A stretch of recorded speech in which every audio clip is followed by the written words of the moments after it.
సఫిల్గూడ కట్టమైసమ్మ ఆలయంలో అపవిత్ర ఘటన జరిగింది. ఓ వ్యక్తి నిన్న ఆ ఘటనకు పాల్పడ్డారు. దీనిపై హిందూ సంఘాలు పెద్ద ఎత్తున ఇక్కడ ధర్నా చేస్తూ ఉన్నాయి. ఈ అంశంపై మనతో పాటు మాట్లాడడానికి కాంగ్రెస్ పార్టీ సీనియర్ నాయకులు మనతో పాటు ఉన్నారు. అన్న, ఏం చెప్తారు? వీళ్ళు హిందూ సంఘాలు వచ్చి డిమాండ్ చేస్తూ ఉన్నాయి, కఠినంగా శిక్షించాలని చెప్తా ఉన్నాయి. మీరు గవర్నమెంట్లో ఉన్నారు, ఏం చెప్తారు? మేము ఒక హిందువుగా పార్టీల పక్కకు పెట్టి కూడా నేను కాంగ్రెస్ పార్టీ ఇక్కడ అంతా మా డివిజన్ అధ్యక్షులు, బ్లాక్ అధ్యక్షులు, సీనియర్ నాయకులు అందరం కాంగ్రెస్ పార్టీ నుంచి వచ్చాం. మేము ఇదేంటంటే దీన్ని తీవ్రంగా ఖండిస్తున్నాం. పార్టీలు పక్కకు పెడితే ఒక హిందువుగా సనాతన ధర్మాన్ని కాపాడుకోవడానికి నిన్న జరిగిన బొడ్రాయి అంటే పోతరాజులా పూజిస్తాం అమ్మవారికి. మనం దాన్ని అపవిత్రం చేసిన దుర్మార్గుడిని తగ్గినాక కంపల్సరీ శిక్షించాలి. మేము ప్రభుత్వాలు ఉన్నా కూడా అధికారులకు మేము ఒకటే చెప్తా ఉన్నాం, పోలీస్ డిపార్ట్మెంట్లకు ఒకటే చెప్తా ఉన్నాం, వారికి మెంటల్గా మీరు ప్రిపేర్ చేసి మెంటల్ డిజాబిలిటీ సర్టిఫికేట్ అని అవన్నీ తయారు చేసి మీరు వారిని కాపాడకండి. దయచేసి ఒకటే చెప్తున్నాం, వానికి తగిన శిక్ష పడేదాకా వాడిని ఊరుకోవద్దు. మేమందరం కూడా ఒక హిందువుగా 100% హిందువులుగా మేము రేపు ఆయనకి మాకందరు కూడా న్యాయం జరిగేదాకా రేపు మల్కాజ్గిరి మొత్తం బంద్ పెడుతున్నాం. యావత్ మల్కాజ్గిరి హిందువులందరూ కూడా ఇదే ఆలయం కాడికి వస్తారు. మరి ఎందుకంటే ఇది కంపల్సరీగా ఎట్లవుతుందంటే రిపీట్గా జరుగుతుందన్నమాట. మీరు యావత్ తెలంగాణ రాష్ట్రం చూడండి, వేరే దేశంలో చూడండి, ఖాళీ హిందువుల ఆలయాల మీద మన తెలంగాణలో అమ్మవారి గుళ్ళ మీద టార్గెట్ చేస్తున్నారు. ఏంటంటే అమ్మవారి గుళ్ళ మీద ముక్కులు కోయడం, చెవులు కోయడం, బంగారంలు ఎత్తుకోపోవడం, ఇది ఒట్టి అమ్మవారి గుళ్ళ మీద ఎందుకు ఆలయాలు చేస్తారు? ఇదేదో పెద్ద కుట్ర జరుగుతుంది. తెలంగాణ రాష్ట్రంలో కూడా పెద్ద కుట్ర జరుగుతుంది. ఎందుకంటే ఒక హిందువుగా హిందువులో కూడా ఇప్పుడు కూడా మేము అందరం కూడా దీన్ని ఖండించకపోతే మేము అందరం కూడా హిందువులో కూడా అది కాదు. మేము సనాతన ధర్మాన్ని మేము అందరం కాపాడుతాం. జెండాలు పార్టీలు ఉంటాయి, ప్రతి ఒక్కరు కూడా పార్టీలు ఉంటాయి. కాంగ్రెస్ పార్టీ కూడా మేమందరం కూడా మద్దతు ఇచ్చి ఈ ధర్నాని రేపటిదాకా తగిన న్యాయం జరగదాకా మేమందరం కూడా కంపల్సరీ వాడి తగినంత శిక్ష పడాలి. ఎందుకంటే శిక్ష పడలేదంటే ఇది వేరే మత వాళ్ళకు, వేరే కుల వాళ్ళకు కూడా ఎట్లా అవుతుంటుంది అంటే దీన్ని రిపీట్గా చేయడం జరుగుతుంది. దీన్ని తగిన చట్టం తీసుకొచ్చి వీళ్ళకి శిక్ష పడేదాకా ఎవరైనా మళ్ళీ దేవాలయం ఆలయాల హిందువుల మీద అయినా సరే, హిందూ ఆలయాల మీదకి ఎవరైనా వచ్చి రావాలనంటే భయపడాల్సిందిగా చట్టం తీసుకురావాలని మా ముఖ్యమంత్రికి మేము కోరుతా ఉన్నాం. అదేవిధంగా రేపు మల్కాజ్గిరిలో ఉన్న యావత్తు ఆలయాలందరూ కూడా, ఆలయ కమిటీ కూడా అందరూ కూడా సఫిల్గూడ కట్టమైసమ్మ గుడి దగ్గర రండి. మనం అందరం కూడా దీని గురించి తీవ్రంగా మాట్లాడుకొని న్యాయం జరిగేదాకా మనం పోరాడతామని చెప్తూ తెలియజేస్తా ఉన్నాను. నిందితుడు ఎవడైతే ఉన్నాడో ఆ నిందితుడు ఈ ప్రాంతం చెందినవాడైనా, బయట నుంచి వచ్చాడా? మీరు ఏమనుకుంటున్నారు? మీరు ఈ ప్రాంతం నాయకులు అంటే మాకు యాక్చువల్ రాత్రి నుంచి తెలిసింది. రాత్రి మాకు తెలిసిన తర్వాత 9:30కి సంఘటన జరిగిన తర్వాత మేమందరం కూడా ఇక్కడ రావడం జరిగిన తర్వాత ఇక్కడ ఏంటంటే ఇక్కడ గుడి పక్క పూలు అమ్ముకుంటాడు అనమాట. అతను ఒరిస్సా క్యాండిడేట్ అని చెప్పారు ముస్లిమ్స్. మరి అతనికి మొత్తం ఆలయ కమిటీ మొత్తం కూడా మద్దతు ఇస్తుంది. ఎందుకంటే ముస్లింలు మూత్ర విసర్జన చేసినా కూడా వాటర్ కడుగుతూ ఉంటారు. మరి ఆయన పూలు పండ్లు అమ్ముకోవడానికి కూడా నీళ్ళు వాడుకుంటారు. ఆయన గురించి మన మతం కూడా, హిందూ మతం కూడా ఆయన మద్దతు ఇస్తుంది. మరి ఆయన ఈరోజు పక్క రాష్ట్రం అని చెప్తూ ఉన్నారు. అది మొత్తం తెలియాలి, ఇంట్రాగేషన్ జరగాలి, ఆధార్ కార్డులు తెలుస్తాయి, ఆయన ఏ రాష్ట్రమోడు, ఎక్కడోడు, ఏంటిది అని తెలిపి మొత్తం ఇంట్రాగేషన్ చేయాలి. దీన్ని అనవసరంగా దీని పక్క దారి పట్టియొద్దని చెప్పి డిపార్ట్మెంట్ని కోరుతా ఉన్నాం. పూర్తిగా ఇంట్రాగేషన్ చేయండి, వాడు ఎవడని తెలియాలి, వాడిని వెనుక ఎవడని తెలియాలి, 100% తగిన శిక్ష పడాలని చెప్పి కోరుతా ఉన్నాం. ఇప్పుడు ఈ లోకల్కి సంబంధించి బీఆర్ఎస్ పార్టీ ఎమ్మెల్యే ఉన్నారు, అట్లాగే మీ కాంగ్రెస్ పార్టీకి సంబంధించిన సీనియర్ నాయకులు కూడా ఉన్నారు. మీరు పోలీసులతో మాట్లాడే ప్రయత్నం చేశారా? వాళ్ళు దానికి ఇంట్రాగేషన్ ఎక్కడి వరకు వచ్చింది, అసలు కేసు నమోదైందా, అతను ఏం చేశారని? 100% ఇద్దరు సీఏలతో మాట్లాడాను, మల్కాజ్గిరి సీఏలతో మాట్లాడాను, నేరేడ్మెట్ సీఏతో మాట్లాడాను, ఏసీపీతో మాట్లాడాను, అడిషనల్ డిఎస్పీ శ్రీధర్ సార్తో కూడా మాట్లాడాను. సార్ మేము ఒకటే చెప్పాం, మేము పార్టీలు పక్క పెడుతున్నాం, మేమందరం కూడా మద్దతు ఇస్తున్నాం, ఈ ధర్నాకు మద్దతు ఇస్తున్నాం, వాడికి కంపల్సరీ శిక్ష పడాలి. ఎందుకంటే ఇది హిందువుల మీద పడ్డది, హిందువుల మీద పడ్డది కాబట్టి మేమందరం హిందువులం కూడా ఒకటైతున్నాం, పార్టీలు కాదు పక్కకి. మేమందరం కూడా కంపల్సరీ వాడికి న్యాయం జరిగేదాకా, మాకు హిందువులకు న్యాయం జరిగేదాకా వాడిని తగిన శిక్ష పడాలని చెప్పి మేము కోరుతా ఉన్నాం. జై శ్రీరామ్. నా పేరు శ్రీకాంత్ ముద్రాజ్, నేను కాంగ్రెస్ పార్టీ సీనియర్ నాయకుని మల్కాజ్గిరి. నిన్న ఏదైతే ఈ ఇన్సిడెంట్ జరిగిందో, నిన్న రాత్రి జరిగిన ఇన్సిడెంట్, ఇది చాలా బాధాకరం. మాకు కట్టమైసమ్మ అమ్మవారు అంటే మొత్తం మల్కాజ్గిరిలో మాకు రక్షణ. అమ్మవారు అంటే మేము రక్షణగా ఎంతో భక్తితో మేము అమ్మవారిని పూజలు చేసుకుంటూ ఉంటాం. ఇలాంటి ఇన్సిడెంట్లు ఇంతకుముందు కూడా ఎన్నో హిందూ దేవాలయాల పట్ల జరిగినాయి. ఇది మేము అనుకోలేదు, మా మల్కాజ్గిరి దాకా కూడా వస్తుందని మేము ఎప్పుడు కూడా అనుకోలేదు. ఇది 7:30-8 గంటలకు నిన్న జరిగింది. అప్పుడు ఎంతో ట్రాఫిక్ కూడా ఉంటుంది. వానికి ఎంత ధైర్యం ఉంటే అమ్మవారి ముంగట ఇలాంటి ఆ దరిద్రుడు చేసిన పనికి వాడిని అసలు ఇక్కడనే ఉరి తీసేయాలా, అమ్మవారి గుడి ముంగడనే ఉరి తీయాలి ఆ దరిద్రుని.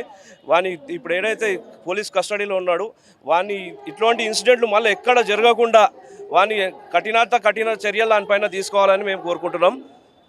ఇట్లాంటి ఇన్సిడెంట్లు మళ్ళీ ఎక్కడ కూడా జరగకుండా ఇది ఈ రోజుకి అయిపోదు. ఇది ఈ నుంచే మేము స్టార్ట్ చేస్తాం, ఈ నుంచే పునాది. మళ్ళీ ఇంకోసారి హిందూ దేవాలయాలపైన తిరిగి చూడొద్దు, అట్లా చేస్తాం. ఏదైతే ఈ సంఘటన జరిగిందో చాలా బాధాకరం. ఈ ముస్లిం కల్చర్నే వాడుకు మొత్తము యావత్ భారతదేశం ముస్లిం కల్చర్నే వాడు ఖరాబ్ చేసిండు. మంచిదేంది పోలీసు వాళ్ళు వచ్చి వాడిని తీసుకుపోయారు, లేకపోతే మాలాంటి వాళ్ళ చేతులు తీసుకపోతే అని ఇక్కడనే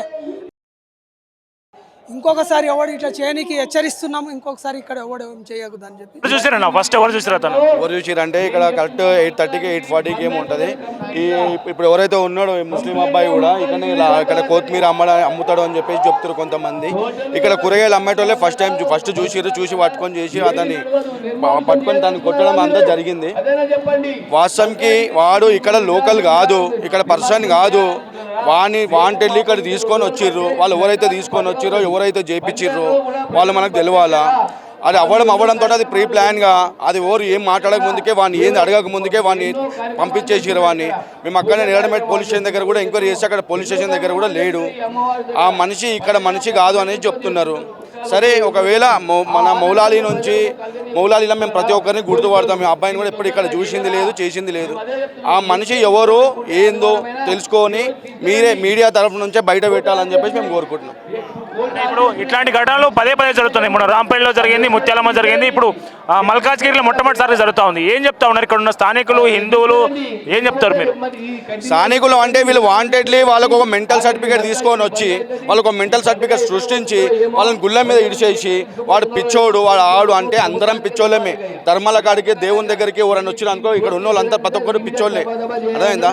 ఇది అంతా కావాలని వాంటెడ్లీ చేస్తున్నా అని నేను అనుకుంటున్నాము. అందరికీ తెలిసిందే ఇది. మీకు సికింద్రాబాద్ గుడిలో చూసుకుంటే కూడా వాడు పిచ్చోడు, వానికి ఏం మతసిద్ధం లేదు అని చెప్పేసి అన్నారు. చిన్న విషయము బంగ్లాదేశ్లో ఒక చిన్న సబ్జెక్ట్ మీద ఒక మనిషిని అంటబెట్టేసారు. అవునా కదా? ఇప్పుడు ఏం చేయాలా? ఈ మనిషిని ఏం చేయాలా? అక్కడ బరాబర్ ఒక అండర్స్టాండింగ్ తోటి డిపార్ట్మెంట్ అయినా వాళ్ళైనా ఒక అండర్స్టాండింగ్ తోటి ఉన్నారు అక్కడ. మరి ఇక్కడ ఏముంది? ఏ డిపార్ట్మెంట్ సహకరిస్తుంది? మరి ఎవరు సపోర్ట్ చేస్తారు? ఏం లేదు ఇక్కడ ఇంతవరకు కూడా. అంటే ఇప్పుడు ఈ నిందితుడికి ఎట్లాంటి శిక్ష కావాలని మీరు కోరుకుంటున్నారు? అది తట్టుకోలేని శిక్షనే. అది తట్టుకోలేని శిక్ష. అది ఊరి 2 ముక్కలు 3 ముక్కలు అవన్నీ కామన్. అది వాని ఏది చేస్తామో మేము మీడియా త్రూనే జనాలు చూస్తారు.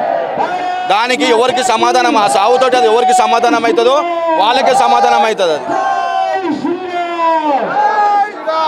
ఏం జరిగింది నిన్న ఘటన? ఏం జరిగింది ఫస్ట్ నుంచి ఇప్పుడు వరకు చెప్పు. అంటే మాకు తెలిసిన ప్రకారం అయితే మనకి వాట్సాప్లో ఏదైతే వచ్చిందో దాంట్లో ఒక ముస్లిం వ్యక్తి, ఒక ముస్లిం కుర్రోడు ఇక్కడ వచ్చి అమ్మవారి గుడిని మొత్తం కలుషితం చేసినాడు. ఆయన చేయని తరిక అది ఏదైతే మనము దాచుకొని చేస్తామో అది బహిరంగంగా మన మతాన్ని ద్వేషిస్తూ అసలు మనకు నోరు కూడా తిరగదు అట్లాంటి కార్యం అనేది చేసిండు. దీనికి మేము చాలా బాధపడు, ఒక హిందువులాగా నేనైతే చాలా బాధపడుతున్నాను. ఎందుకంటే చిన్నప్పటి నుంచి ఈ కట్టమైసమ్మ గుడికి మేము వచ్చి బోనాలు ఎక్కిస్తాము. మా మనోభావాల్ని, మా హిందుత్వాన్ని మొత్తం ద్వేషించి మాట్లాడినట్టు ఏదైతే ప్రక్రియ అబ్బాయి చేసిండో ఆయనకి నార్మల్గా ఉండొద్దు. ఆయనకి ఇక్కడ పవిత్రం చేయాలని నేను ప్రభుత్వాన్ని కోరుతున్నాను. ఈరోజు నేను ఇక్కడ ఉన్న నాయకులు ఎవరైతే ఉన్నారో, ఇక్కడ కాంగ్రెస్ గవర్నమెంట్ ఇప్పుడు రూలింగ్లో ఉంది కదా, ఆ కాంగ్రెస్ గవర్నమెంట్ నేను ప్రశ్నిస్తున్నాను. మీకు ముస్లింలు అని రేవంత్ రెడ్డి గారు అక్కడ పోయి చెప్తారు కదా, మొన్న ఎలక్షన్లో చెప్పింది కదా నవీన్ యాదవ్ దగ్గర, ఆ జూబ్లీస్లో పోయి మేము ముస్లింలకు సపోర్ట్ చేస్తాం, మేము కాంగ్రెస్ అంటే ముస్లిం అని అన్నారు కదా, ఇక ఇట్లా చేస్తారు మీ ముస్లింలు. అట్లాంటి ముస్లింని ఇక్కడ కోరుతున్నారు కాంగ్రెస్ గవర్నమెంట్కి. ఇప్పుడు అమ్మవారు చాలా శక్తివంతురాలా? చాలా శక్తివంతులు అన్న. చిన్నప్పటి నుంచి మేము చేస్తున్నాము. మేము ఇప్పుడు గుడి అయితే ఇప్పుడు పెద్దగా నిర్మాణం అయింది. చిన్నప్పటి నుంచి ఆ కట్టపై నుంచి మేము పోతుండే వస్తుండే. అక్కడ మీకు తెలిసిన సఫీల్ కూడా లేక్ అని ఉంది. అది ఇప్పుడు దాని తర్వాత డెవలప్మెంట్ ఇప్పుడు అయింది. దానికన్నా ముందు అయితే అక్కడ చేపలు కూడా వస్తుండే, అన్నీ మేము చేస్తుండే. ఈ గుడి ఇప్పుడుది కాదన్న.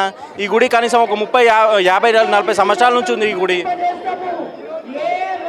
ఏం డిమాండ్ చేస్తున్నారు ఫైనల్గా ఏం డిమాండ్ చేసేలేరు. ఇట్లాంటి వాళ్ళని ఇక్కడే ఇట్లా నడి రోడ్ మీద తీసుకొచ్చి ఆయన చేయాలని మేము కోరుతున్నాము. అమ్మవారు కూడా పలికారు, అమ్మవారు వచ్చి అమ్మవారి వారికి అని చెప్పారు. ఇట్లాంటివి మనం చేస్తేనే ఇట్లాంటివి ఆగుతాయి. ఏం జరిగింది అన్న? ఎక్కడ జరిగింది? ఆ నిందితుడు ఇక్కడ పరిస్థితి వాడేనా, బయట నుంచి వచ్చిండా, ఎక్కడ ఏం జరిగింది? మాకు తెలిసిన ఇన్ఫర్మేషన్ ఏంటంటే వాడు స్థానికుడే, వాడు ఇక్కడోడే. కానీ అర్ధరాత్రి మనం రోడ్డు మీద రెగ్యులర్గా తిరుగుతాం. ఆ టైంలోనే 8:30 ఇక్కడికి వచ్చి ఇక్కడ బొడ్రాయి దగ్గర మల విసర్జన మూత్రం పోయడం జరిగింది. మళ్ళీ వాని వెనకాల ఎవరున్నారు, వాడే చేస్తుండా, వాని వెనకాల ఇంకొకరు ఉన్నారో మాకు తెలియాల్సిన అవసరం ఉన్నది. పోలీసు వాళ్ళు తీసుకుపోయారు, మిమ్మల్ని మా చేతులకి వెళ్ళి తీసుకుపోయారు. సార్ తీసుకొని ఇప్పుడు వాడు బెయిల్ పైన ఉన్నాడా లేకపోతే కస్టడీలో ఉన్నా మాకు ఇంకా తెలియదు. వాడు ఇంకా మాకు తెలిసిన ఇన్ఫర్మేషన్ ఏంటంటే పోలీసు వాళ్ళు వాడిని తీసుకుపోయి హాస్పిటల్లో జాయిన్ చేసిరని అర్థమవుతుంది. లేకపోతే కీసర్ పిఎస్లో ఏ పిఎస్లో తెలియదు. ఒకవేళ మీరు మళ్ళీ ఎందుకంటే ఒక్కసారి జరిగింది కాదన్న, ఇది ప్రతి 3 నెలలకు ఒకసారి 4 నెలలకు ఒకసారి అయితేనే ఉన్నది. ఇది ఒక్కసారి అయితే ఏమనుకోవచ్చు. దీనిపైన మన ఇంటి సమస్య కాదు, ఇది మన ధర్మానికి, మన సనాతన ధర్మానికి సంబంధించిన సమస్య. ఇది రిపీట్ కావద్దు అంటే పోలీసు వాళ్ళు వాడిపైన ఏ చర్య తీసుకుంటారో మాకు తెలియదు, కఠిన చర్య తీసుకోవాలా. ఎందుకంటే నెక్స్ట్ ఇట్లా మళ్ళీ రిపీట్ కావద్దు ఇది అని. ఒకవేళ మేము పోలీసు వాళ్ళకు కూడా విజ్ఞప్తి చేస్తున్నాం, ఒకవేళ మీకు చేతనైతే మీరు ఇన్వెస్టిగేషన్ చేయండి, దాని ప్రకారం దానికి ఏ శిక్ష చేయాలో అది వేయండి. అందరు మెచ్చాలి ఆ శిక్ష. ఎందుకంటే వాడు చేసిన చిన్న సమస్య కాదు, ఈ మల్కాజ్గిరిలో పెద్ద కట్టమైసమ్మ అంటే ప్రతి ఒక్కరికి ఒక ఇంటి దేవత. అట్లాంటి గుడి దగ్గర వాడు మూత్రము ఈ టైంలో పోసి చేసే ఏంది? మేము అందుకని చెప్తున్నాము పోలీసు వాళ్ళకు, మరీ ముఖ్యంగా పోలీసు వాళ్ళకి చెప్తున్నాం, మాకు వాడిని అప్పచెప్పండి, మేమేం చేయాలో మేము చేస్తాము. అంతేగాని మీరు వాడిని హాస్పిటల్లో కూర్చోబెట్టి అని ట్రీట్మెంట్ ఇచ్చి వాడిని కప్పిపుచ్చే ప్రయత్నం చేయదు. మరీ ముఖ్యంగా నిన్న ప్రెస్ వాళ్ళని కూడా పోలీసు వాళ్ళు డైరెక్ట్ ప్రెస్ వాళ్ళని కూడా రానియకుండా ఈ న్యూస్ని ఎక్కడ తెలియకుండా చేస్తున్నారు. మేము అదే చెప్తున్నాం, పార్టీలకు అతీతంగా ఇర్రెస్పెక్టివ్ ఆఫ్ పాలిటిక్స్ పక్కకు పెట్టి మా ధర్మం కోసం, ఇది మా ఇంటి సమస్య కాదు, ఈ ధర్మంకి సంబంధించిన సమస్య. అందరూ ముంగడికి వచ్చి అందరు దీనిపైన స్పందించాలా, అందరు దీనిపైన కొట్లాడాలా. జై శ్రీరామ్, జై శ్రీరామ్.